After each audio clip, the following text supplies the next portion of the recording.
dy by dx equal to root x, dy equal to integration x dx, dy equal to x to the power half, y equal to x to the power half plus 1 by half plus 1, আমরা জানি ইন্টিগ্রেশনের ফর্মুলাটা জানো, x to the power n equal to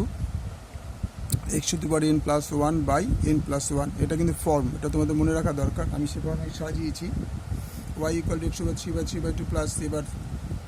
y এর মান 3 বলেছি, x এর মান 4, এখানে পুটিং করে দেখো c equal to কত বেরোলাম, c minus 7,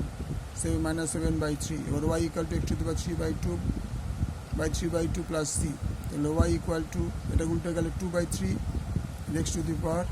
3 by 2 R c এর জায়গা minus 7 by 3, তাহলে or y equal to LCMটা হবে 3, 2x 3 by 2 minus 7, or y equal to 1 by 3 যদি কমন নিই, 2x 3 by 2 minus 7, answer. Okay, দেখুন চেক করুন এটা।